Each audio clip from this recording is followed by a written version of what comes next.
ओम शांति। आज जिस प्रकार मन के अंदर बहुत सारा तनाव इकट्ठा हो रहा है, कई बार मन के अंदर बहुत सारी उलझनें रहती हैं और हम सोचते हैं कि हम अपने मन की शक्ति को कैसे जगाएं। क्योंकि हमें पहले ये ध्यान रखना है कि आपकी मन की शक्ति तभी जागृत होगी जब आप उसको अच्छी तरह से पहचान सकेंगे। क्योंकि जब तक आप अपने मन की शक्ति को पहचान ही नहीं पाए तब तक आप उसे जगा भी नहीं सकते। इसीलिए विशेष हमें ध्यान रखना है कि हमारी मन की शक्ति को अगर हम पहचान जाएं तो हमें सफलता भी शीघ्र मिलेगी, हम तनाव से भी दूर रहेंगे और दूसरा, हमारे से जो बहुत सारी शक्तियां खत्म हो चुकी हैं वो भी वापस आ जाएंगी। पहले हमें ध्यान रखना है कि मन है क्या, क्योंकि मन के अंदर बहुत सारे संकल्प चलते हैं, जिसमें हम कह सकते हैं उसमें नेगेटिव संकल्प भी हैं, पॉजिटिव संकल्प भी हैं, दिशा देने वाले भी हैं, दिशा भटकाने वाले भी हैं। कई बार सकारात्मक ऊर्जा लेने वाले भी होते हैं, कई बार हम बहुत सारी आत्माओं को उससे ऊर्जा देते भी हैं, जिसको हम कहते हैं मन से दिए गए वाइब्रेशन। मन बहुत सारे कार्य करता है, बहुत सारे कार्यों में वो बिजी भी होता है, लेकिन फिर भी कई बार जब उस मन की शक्ति को हम पहचान नहीं पाते तो वो बिजी में भी कुछ समय निकालकर आपको एक नेगेटिविटी में ले जाता है। आज आप देख रहे होंगे कई जगह पर रास्ता बहुत सुंदर होता है, हम सोचते हैं गाड़ी को हम बहुत स्मूथली लेके जा सकते हैं, लेकिन आपको ये नहीं पता कि रास्ते में कब जाकर के रास्ता आधा खराब निकलेगा या कई बार उसमें गड्ढे पड़ जाएंगे।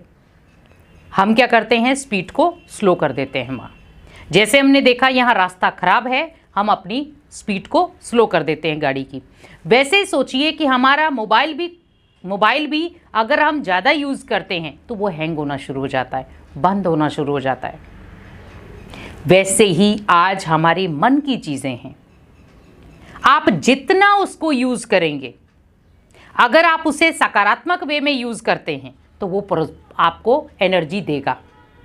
अगर आप उसको नेगेटिव में लेके जाते हैं तो वो आपकी शक्ति को डिलीट करेगा।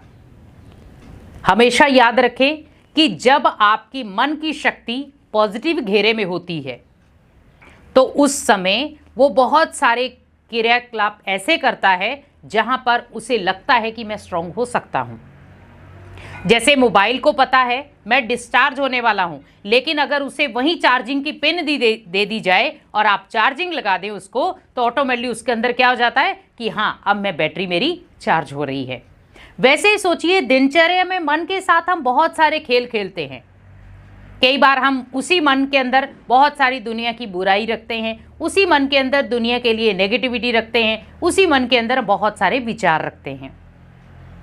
और अब ये स्वाभाविक है। कई बार हम कहते हैं कि हम मन के अंदर लाना नहीं चाहते लेकिन आ जाते हैं, ये स्वाभाविक है प्रथा। लेकिन आप ये याद रखें कि मन आपका है, उसे चलाना भी आपका काम होना चाहिए। इसीलिए कहा जाता है मन मना भव, ये गीता में लिखा गया है। क्योंकि जब आप मन को भगवान के हवाले कर देंगे तो ऑटोमेटिकली भगवान जैसा चाहेगा वैसे आपके मन को चलाएगा। कि मन ही मन मुझे याद करो, लेकिन आज मन ही मन हम क्या कर रहे हैं, दूसरों को कोस रहे हैं, दूसरों को नेगेटिविटी दे रहे हैं, दूसरों को नेगेटिव बोल रहे हैं, उसके प्रति विचार धारणाएं बना रहे हैं। आप सोचिए कि आपका मन एक बहुत सुंदर कोमल था, जो ओनली भगवान के सिवाय किसी के लिए सोचना नहीं चाहता था, लेकिन आज आप देखें कि हमने भगवान को किनारे करके हम इंसानों के बारे में सोच रहे हैं। भगवान हमेशा आपको एक चीज कहते हैं कि अगर आप इस मन से अगर मेरे को याद करते हो तो आपके मन में ओनली हमेशा के लिए पॉजिटिविटी बन जाएगी, पॉजिटिव वाइब्रेशन बनेंगे, पॉजिटिव वाइब्रेशन आप देना शुरू हो जाएंगे। लेकिन अगर वहीं आप बार बार इंसानों की याद को याद करते रहेंगे तो उसी मन के अंदर बहुत सारी नेगेटिविटी आ जाएगी। जैसे आपको एक पाइपलाइन होती है, आप डेली उसमें थोड़ा थोड़ा कचरा डालते जा रहे हैं, तो क्या होगा, एक दिन वो ब्लॉकेज हो जाएगी और आपको फिर क्या करना पड़ेगा, जो लंबे समय से आप थोड़ा थोड़ा कचरा फेंक रहे थे वहां पर आपको पूरी नाली को क्लीन करना पड़ेगा, टाइम लगेगा। लेकिन अगर हम वहीं सोच लेते कि मुझे उस कचरे को डालना ही नहीं है, मुझे ओनली उस नाली में ओनली पानी डालना है, भले वो गंदा हो अच्छा हो कैसा भी है, पानी जाना चाहिए, कचरा नहीं। तो क्या होगा, जब आप थोड़ा थोड़ा कचरा भी बाहर निकालते रहेंगे तो आपको लंबे समय की मेहनत नहीं करनी पड़ेगी या आपकी जो पाइपलाइन है वो ब्लॉक नहीं होगी। लेकिन जब ब्लॉक हो जाती है तो हम कितना परेशानियों का सामना करते हैं। वैसे ही सोचे कि हमारे मन की भी अंदर की पॉजिटिव जो लाइन होती है वो ब्लॉक हो जाती है। क्यों? क्योंकि उसके अंदर बहुत सारी नेगेटिविटी भर दी है आपने। और जब उस पाइपलाइन के अंदर नेगेटिविटी आ जाती है तो ऑब्वियसली है कि आपके अंदर पॉजिटिविटी रहेगी नहीं। हमेशा आप देखें कि एक आपने बिल्कुल सफेद कागज दिया है, लेकिन उसमें अगर आपने हल्की सी भी थोड़ी सी इंक अगर आपने डाल दी तो उस कागज को आप यूज नहीं कर सकते। वैसे ही सोचे कि आपके मन के अंदर बहुत सारे पॉजिटिव संकल्प हैं, लेकिन उसके अंदर थोड़े से नेगेटिव संकल्पों में घेराव डाल दिया। अब आप चाहते हैं मैं किसी को वाइब्रेशन दूं, पॉजिटिव वाइब्रेशन दूं, लेकिन उसमें क्या होगा, बार बार आपको नेगेटिव याद आएगा। क्योंकि हम नेगेटिव दूसरों को देने के निमित्त बन गए हैं। आज आप ज़्यादातर लोगों को देखें, बहुत कम ऐसे लोग हैं जो दूसरों को पॉजिटिविटी दे रहे हैं, जो दूसरों की मन की भाषा को समझ पाते हैं। लेकिन आज ज़्यादातर देखा जाए एक दूसरे की हम बुराई ही कर रहे हैं। लेकिन आप सोचिए कि हम कर क्यों रहे हैं बुराई? हमारा वो काम है ही नहीं। हमारा काम है, भगवान ने हमें किस दर्जे पर बिठाया है, भगवान ने मुझे इस सृष्टि पर ही क्यों भेजा है? दूसरे की बुराई करने के लिए थोड़ी भेजा है। भगवान ने हमेशा कहा है कि अपने मन के सकारात्मक चिंतन से मुझे भी याद करो और अनेकात्मक वाइब्रेशन दो। तो जब आपके मन की शक्ति ही आप पहचानना शुरू हो जाएंगे, मन के अंदर जो पॉजिटिव संकल्पों की शक्ति है उसको पहचानना शुरू हो जाएंगे, मन के अंदर जो पॉजिटिव तरंगे पैदा हो रही हैं उसको पहचानना शुरू हो जाएंगे, तो आपके जीवन से ये जो काला दाग है जिसको हम कह सकते हैं नेगेटिव, वो नेगेटिविटी खुद ब खुद बाहर निकलना शुरू हो जाएगी।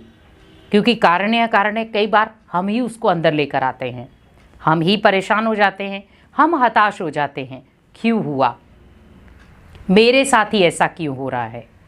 आप सोचिए कि जब आप ये चीज़ लेकर बैठ रहे हैं कि मेरे साथ ही ऐसा क्यों हो रहा है, तो ऑब्वियसली आप ये ध्यान रख सकते हैं कि मेरे जीवन में अगर बार बार कोई प्रॉब्लम आ रही है, बार बार कोई मुश्किलात आ रही हैं, उसका कारण है कहीं ना कहीं मेरे अंदर बढ़ती हुई नेगेटिविटी।